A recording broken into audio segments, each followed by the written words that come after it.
Last night, Blake Lively made a rare appearance on Late Night with Seth Meyers, stepping into the spotlight amid ongoing public scrutiny surrounding her and director Justin Baldoni. Her presence on the show didn't go unnoticed, not just for the headlines she generated, but also for the way the entire conversation seemed strategically designed to reshape the narrative around her recent controversies. If you're here for the truth behind the headlines and the real atmosphere of that interview, you're in the right place. Welcome to Celeb Offstage, and today we're peeling back the curtain on what really happened during that broadcast. It's clear that Blake has embarked on a press tour of sorts, positioning herself as a symbol of strength and resilience for women everywhere. On the surface, that might sound commendable, but as we look more closely, the inconsistencies and evasions become hard to ignore. The Hollywood machine, as represented by the show's warm reception of her, appears to be participating in a carefully orchestrated rebranding campaign. Frankly, it evokes uncomfortable comparisons to other well-known figures who attempted image rehabilitation in the face of serious accusations. Yet, rather than confronting uncomfortable truths or asking meaningful questions, the tone of the interview remained light and even celebratory. From the moment Blake stepped on stage, the energy felt oddly staged. The producers kicked things off with a clip from her latest film, and then Blake entered wearing an oversized dress that immediately sparked awkward banter. Seth joked about the size of the gown, calling it a wedding dress, and even quipped that they'd need a bigger chair next time. The conversation was laced with forced humor, as if both host and guest were aware of the tension, but trying their best to steer clear of it. One of the early exchanges revolved around a drink featured in the film, not her husband Ryan Reynolds' brand, but instead a label from the film's director, Paul Feig. The moment sparked some playful jabs about product placement, with Seth joking that Blake had to explain this to Ryan at home. Despite the laughter, this small detail exposed just how curated these appearances are, down to which products are shown and whose names get dropped. Soon after, Blake and Seth riffed on an unexpected topic: ice. Yes, actual frozen water. A quirky reference to her character in the movie led them down a winding path of discussion about martinis, refrigerator upgrades, and even a song from Frozen. Blake sang a few lines, which seemed spontaneous, but also oddly reminiscent of a segment from an Honest Trailer parody. Whether intentional or not, the whole scene came off as a distraction. Charming, perhaps, but ultimately hollow. Eventually, the conversation turned more personal when Seth asked whether her daughters ever criticize her outfits. Blake responded with a joke about one of her children sharing a birthday with a Napoleon and Jennifer Lawrence, a strange comparison that quickly devolved into a semi-sarcastic back and forth. She made quips about astrology and generational traits, but there was an undertone of defensiveness beneath the laughs. While she portrayed herself as a fun-loving parent, there were moments where her remarks seemed to contrast with the image she has projected in recent legal filings, one of being overwhelmed and emotionally burdened. Blake then took a more serious turn, speaking about how her children are her emotional anchor, especially during what she described as the most difficult year of her life.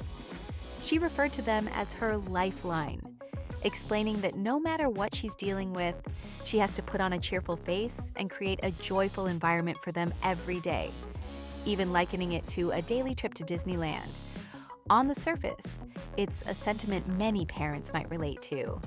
But in the context of her broader public statements, the comment felt contradictory.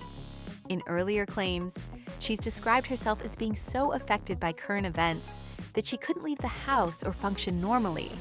So, which version is the truth? If she's navigating one of the most turbulent periods of her life, why does this interview feel more like damage control than vulnerability?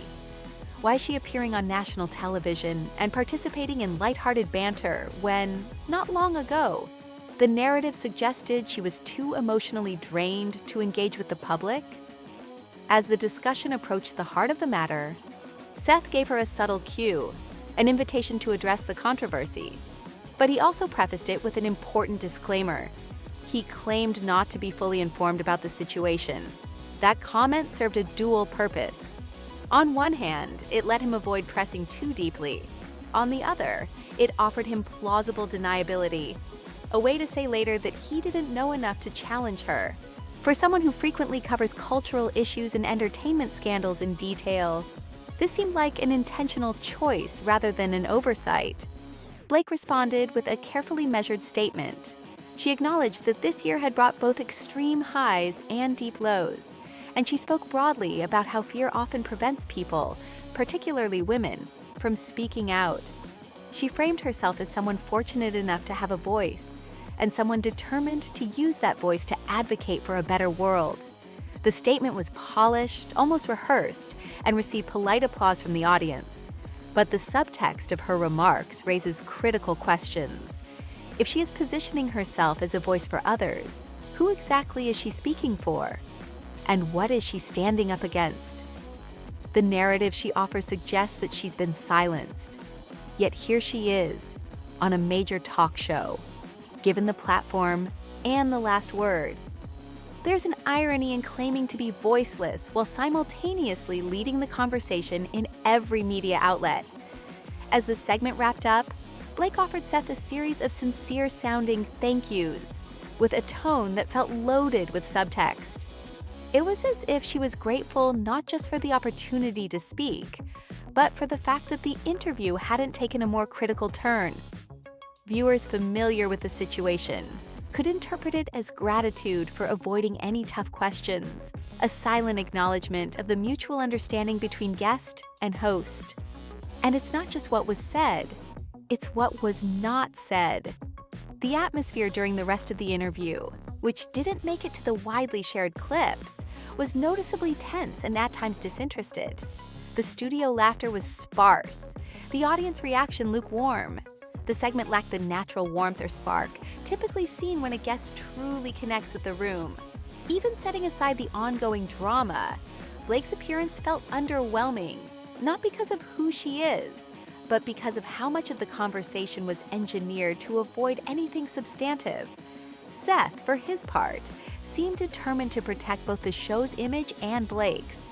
He kept the questions soft, the humor gentle, and the tone forgiving. This strategy, while understandable from a public relations perspective, ultimately left viewers with more questions than answers. It was clear that the goal wasn't clarity. It was containment. Blake's new image as a spokesperson for female empowerment may resonate with some, but for others who are following the details closely, it's hard to reconcile that persona with the reality unfolding behind the scenes, especially when one considers that, according to many sources, Blake held considerable influence over the set where this all allegedly began. That's where the frustration grows. We're being asked to embrace a version of events that doesn't fully line up with everything we've seen and heard, from legal filings, from insiders, from those directly affected. As I prepare to head to New York to speak with people who were actually there, people who worked on the set, who saw how things unfolded in real time, I'm reminded of the importance of examining the whole story, not just the polished version that gets presented in primetime interviews. There are layers here, and the truth isn't always in the script. It's in the pauses, the dodged questions, the contradictions, and the quiet agreements between celebrity and host. Blake Lively's recent appearance might have been packaged as a step forward, but to many viewers, it felt more like an exercise in image control. And as long as the real questions remain unasked and unanswered, we'll be here, looking deeper, listening harder, and asking what Hollywood won't. And if you've made it this far, don't forget, your thoughts matter too. Drop your take in the comments, hit like if you appreciate unfiltered coverage, and subscribe if you want more behind-the-scenes breakdowns of what's really going on in the entertainment world. Until next time, stay curious, stay critical, and stay tuned.